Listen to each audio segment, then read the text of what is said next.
All right, from physical Jerusalem, welcome to the model that will explain it very well. This model was created privately for a hotel owner, but in the past 15 years or less, it was moved down here to the Israeli Museum, and it gives us a vivid picture of what first century or maybe a little bit later temple will look like. Here I'm starting from the north wall. This is the north wall, very close to the hotel where we are staying at the Grand, and it goes all the way around. So this is the north wall. You have the first wall, which is more ancient. Then you have a more modern wall here. So what we're going to do, we are going to go all the way around from the north wall. We're going to take you to the south wall.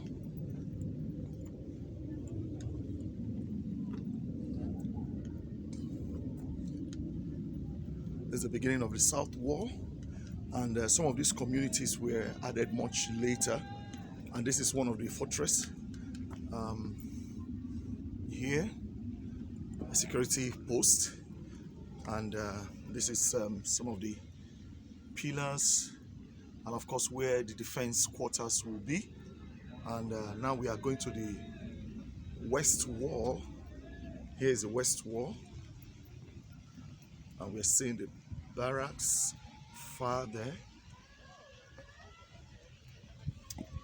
and if we can zoom in to this is actually the back of the temple. This is what you will see if you are from the west wall, and some of you have heard about the Wailing Wall or the west wall. By the right side at the end is actually where the west wall or the Wailing Wall. Here the Jews will not appreciate you calling it the Wailing Wall. What they call it is the west wall, and part of that west wall was purchased from the Muslims, because if you go to the west wall today, the houses are built right by the wall, so you can't actually go around the wall physically. So what the Jewish authority did was to buy up that portion from the Arab community, from the Muslim community, who sold it to them, and that's the closest the Jews can actually come in contact with the what used to be the temple. So this is the southern wall right now, where you have the Kidron Valley, or rather Gehenna, the Valley of Gehenna, where Jesus Christ talked about hell. And the Valley of Gehenna naturally flows all the way down to the Kidron Valley, which is the dividing valley between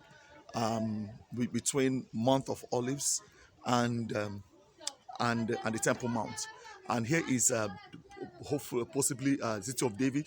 This is where City of David is or was. We were there yesterday. The excavation is still going on. Now you need to know that some of this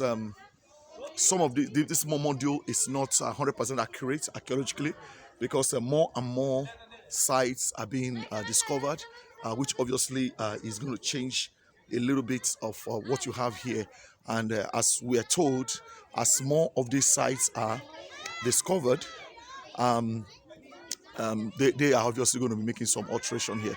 Now this is the part of the southern wall where you have the steps that I showed you guys yesterday. This is most likely where Jesus preached. I mean, Paul, Peter, those guys preached at the steps leading. This is for the common people to enter the temple, and this is you can see the difference between the apartment, or rather the buildings of the common man or the average people, and the high. Now all the height of that southern wall is actually where Solomon's temple will be. So we go right now. We are now at the east side of the wall, and you can see the huge structure, the biggest structure in Jerusalem, which is the temple. itself. Right here, that's the temple. You have the colonnades, what many believe represents Solomon's colonnade, and this is the temple. So you can see the temple is backing east. So that means that that tells why the Roman soldier who was on the Mount of Olives saw the curtain turn in half. So that will be what that represents. Okay.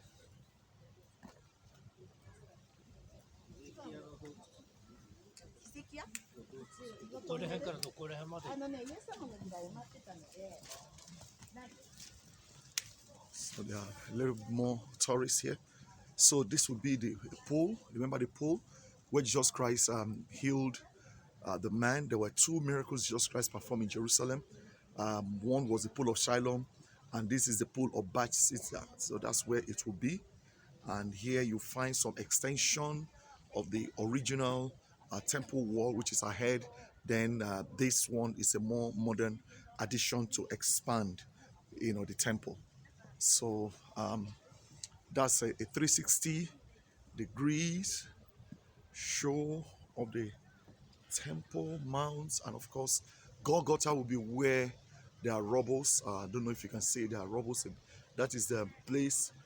Maybe it's a garden because the Bible mentioned a garden. Maybe it's a garden tomb, and where Jesus most likely was buried. And so we're going around again.